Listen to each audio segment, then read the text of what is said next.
Welcome to our Devos, where we are examining the subject of unity. In church, we talked about the difference between heresy, error, and disagreement, and the importance of knowing the difference. It's a matter of what's wrecking your faith and also wrecking your ability to get along with other believers. So I want to talk to you today about when it happens, when that moment happens. And some of you that are all truth folks, like you love this. This is going to be your favorite. I want to talk to you about how to confront appropriately. Now, I want to be very, very clear about this. This is going to be one of those things where I suspect that if you're going to disagree with me on anything, it's going to be this point. But I love you, and I want to let you know every single person has a right to be wrong, just so you know. Okay, so I'm just putting that out there, all right? But here it is.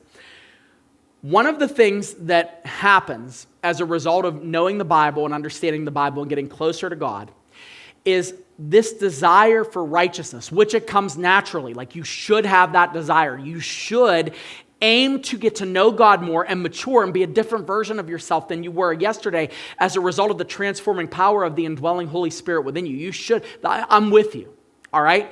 But this is one of the things that often happens with knowledge. We see something, we're learning the scriptures, we're understanding more of who God is, and then we see an opportunity that comes along where somebody's off, or somebody did something wrong, or somebody is doing something where they're unaware, not because they're doing it of their own will and sinning volitionally, but they're doing a sin of omission, where they're like not doing something they should be doing, right?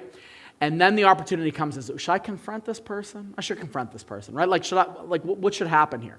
Now, when it comes to confrontation, one of the things that we have to keep in mind is that the confrontations that we have must be rooted and based on our relationship to that person. So, let me give it to you this way, make it a little bit clearer. In Matthew chapter 18, verse 15. Now this is Jesus, and he is speaking about what happens when someone has sinned. All right? So in Matthew chapter 18, verse 15, he says, if your brother sins against you, go and tell him his fault. Now the key word here is sins against you. Go and tell him his fault, between you and him done. If he listens to you, you have gained your brother. And he goes through a little bit of a process. If he doesn't listen to you, take one or two other people with you. If that doesn't work, then take it before the assembly. At that point, it was a synagogue, and now it will be the church. Like, go and get more people involved so we can get to the bottom of this. My point being that the operative part of the confrontation here, according to Jesus, is if this sin is against you. Now, I want to let you know something. Here's how to waste a lot of time. Go online, open up a browser, go onto YouTube, and just sit there and think and read through all the different false teachings that are going on online. And then, if you want to waste some more time, try to get a hold of those people and confront them. Here's the problem. You don't have a relationship with that person. You don't have a way to connect to them.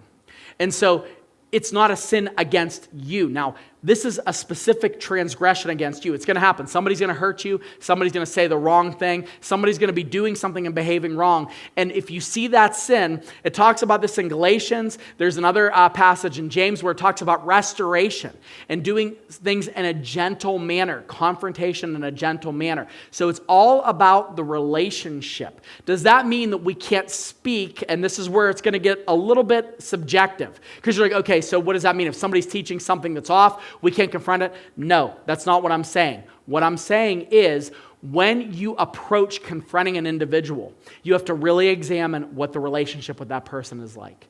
I had somebody not too long ago tell me that they felt that God was leading them to go to confront somebody that was doing something in another church and their leadership, and they felt really strongly about this. I said, well, do you go to that church? So they were like, no, but I know that they do X, Y, and Z at this church. I'm like, what?